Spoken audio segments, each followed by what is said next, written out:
देश में जब तीनों काले कानून और अध्यादेशों के खिलाफ और एमएसपी गारंटी कानून के खिलाफ जब देश में आंदोलन शुरू हुआ तो मोदी, खट्टर सभी ने कहा था कि देश में ना मंडियां खत्म की जाएगी, ना एमएसपी खरीद देश के अंदर बंद होगी। लेकिन किसान ना तो कभी उनकी बात पर भरोसा करता था, ना उनकी जुबान पर भरोसा करता था। लेकिन हरियाणा में चौधरी देवीलाल के परिवार में उनके पड़पोते दुष्यंत चौटाला ने यह कहा कि यदि जिस दिन एमएसपी खरीद हरियाणा के अंदर बंद होगी, जिस दिन हरियाणा में मंडियों के ऊपर आंच आएगी, जिस दिन हरियाणा के किसान के ऊपर आंच आएगी, मैं एक पल का समय नहीं लगाऊंगा, तुरंत इस्तीफा जो है वो मुख्यमंत्री को दे दूंगा। इसी प्रकार उनके पिता अजय चौटाला ने विभिन्न जनसभाओं में कहा कि हरियाणा में एमएसपी खरीद भारत के अंदर सबसे ज्यादा की जाती है, एमएसपी खरीद करी जाएगी, हरियाणा के अंदर एमएसपी खरीद बंद नहीं होगी। यदि एमएसपी खरीद बंद होती है तो दुष्यंत चौटाला का इस्तीफा मेरी जेब में है। आज मैं उन बाप बेटे को बताना चाहूंगा कि हरियाणा के अंदर बाजरे की सारी मंडियां खत्म कर दी गई है। बाजरे की सरकारी खरीद जो हरियाणा में होती थी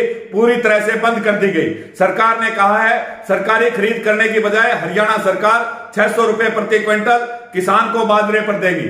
तो इन लोगों को पता होना चाहिए कि बाजरे का एमएसपी 2250 रुपए है। यदि प्राइवेट में किसान अपना बाजरा बेचता है तो 1000 से 1100 रुपए प्रति क्विंटल मिलता है। यदि 600 रुपए बोनस भी दे दिया तो 1600 रुपए प्रति क्विंटल हुआ।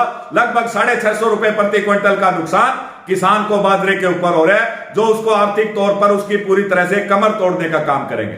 साथ में जो सरकारी खरीद की बात करते थे कि एमएसपी है, एमएसपी रहेगी, उन लोगों को बताना चाहूंगा कि हरियाणा में धान, मोटा धान जो है वो 15 सितंबर को किसान निकाल चुका और उसकी मांग थी। इन लोगों ने कहा था जैसे ही धान निकाला जाएगा सरकारी खरीद तुरंत शुरू की जाएगी। लेकिन आज सरकारी खरीद के आदेश 12 अक्टूबर तक कर दिए गए। जिस किसान ने 15 सितंबर को धान निकाल लिया वो 12 अक्टूबर तक उस धान को कहां स्टोर करे, कहां इस परमात्मा का जब बारिश का भरोसा नहीं है। हरियाणा में लगातार बारिश हो रही है, खेत में किसान के पास रखने की जगह नहीं है क्योंकि उसे अगली फसल बीजनी है, तो मजबूरन उसे वो 1850 रुपए प्रति क्विंटल का धान बाजार में औने पौने दाव में 1000 से 1100 रुपए में बेचना पड़ रहा है। तो यदि दुष्यंत चौटाला, अजय चौटाला, आपके शरीर के अंदर देवीलाल का खून तो नहीं है, क्योंकि देवीलाल का यदि खून होता तो जिस दिन पीपली के अंदर लाठीचार्ज हुआ आपको इस्तीफा दे देना चाहिए था। जिस दिन हरियाणा और पंजाब के किसानों का दिल्ली कूच करते समय रास्ते में सड़कें खोदी गई, वाटर कैनन और लाठीचार्ज किया गया, उस दिन आप में इस्तीफा दे देना चाहिए था। लेकिन हमने नहीं कहा था कि हरियाणा में मंडियां बंद हो, एमएसपी खरीद बंद हो जब आप इस्तीफा दीजिए। आप दोनों बाप बेटों ने कहा था कि जब भी हरियाणा के किसानों के हितों पर आंच आएगी हम लोग सेकंड का समय नहीं लगाएंगे, इस्तीफा दे देंगे। तो आज हरियाणा बाजरे की खरीद पूरी तरह से बंद हो चुकी है। हरियाणा के अंदर मूंगफली की खरीद के लिए कोई मंडी नहीं बनाई गई है।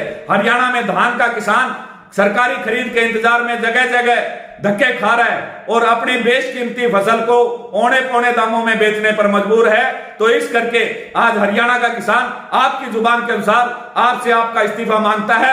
यदि चौधरी देवीलाल का, क्योंकि पुरानी कहावत है कोई बहुत कुलीन वंश के अंदर अगर एक कुपूत पैदा हो जाए तो वो पूरे वंश का नाश कर देता है, और वो दाग और वो धब्बा दुष्यंत चौटाला, अजय चौटाला आप पर लगेगा यदि आप अपनी जुबान के अनुसार अब इस्तीफा नहीं दे पाए। बहुत दुखद घटना है, जहां आप इस्तीफा नहीं दे रहे वहां हरियाणा के अंदर लगातार किसानों को भड़काने के लिए, चाहे झज्जर हो, चाहे हिसार हो, चाहे दादरी हो, हर जगह आप धक्के से प्रोग्राम करने की कोशिश कर रहे हैं ताकि किसान भड़क जाए, इस आंदोलन को हिंसक कर सके।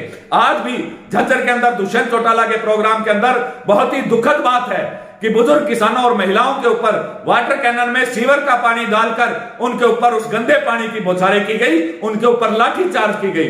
तो शर्म आनी चाहिए दुष्यंत चौटाला को कि इतना कुछ होने के बाद भी वो सत्ता के लालच में, अपने पर्सनल लालच में सत्ता के अंदर बैठे हैं। तो निश्चित तौर पर स्वर्ग में बैठे चौधरी देवीलाल की आत्मा आज रो रही होगी कि जिनका पूरा जीवन किसानों के हितों के लिए केंद्रित रहा, उसी घर के अंदर एक ऐसा कुपूत पैदा हुआ जो लगातार किसानों के हितों के ऊपर कुठाराघात कर रहा है, किसानों के ऊपर लगातार वो अत्याचार करने वाली सरकार के साथ जुड़ा हुआ है। तो साथियों, अब हम सबका फर्ज बनता है कि यदि हमारी फसलें, चाहे वो मूंगफली की है, चाहे वो बाजरे की है, चाहे वो धान की है, वो बिके नहीं। आप दुष्यंत चौटाला का बैरिकेड तोड़कर विरोध मत कीजिए। जहां भी दुष्यंत चौटाला रेवाड़ी, महेंद्रगढ़, भिवानी, हिसार, अंबाड़ा, कुरुक्षेत्र, करनाल, कैथल जहां भी पहुंचे, आप अपनी धान से भरी हुई ट्रालियां, अपनी मूंगफली से भरी हुई ट्रालियां, अपनी बाजरे से भरी हुई ट्रालियां इसकी गाड़ी के आगे अड़ा दीजिए कि ये तेरी कोठी में ले जाके धर ले।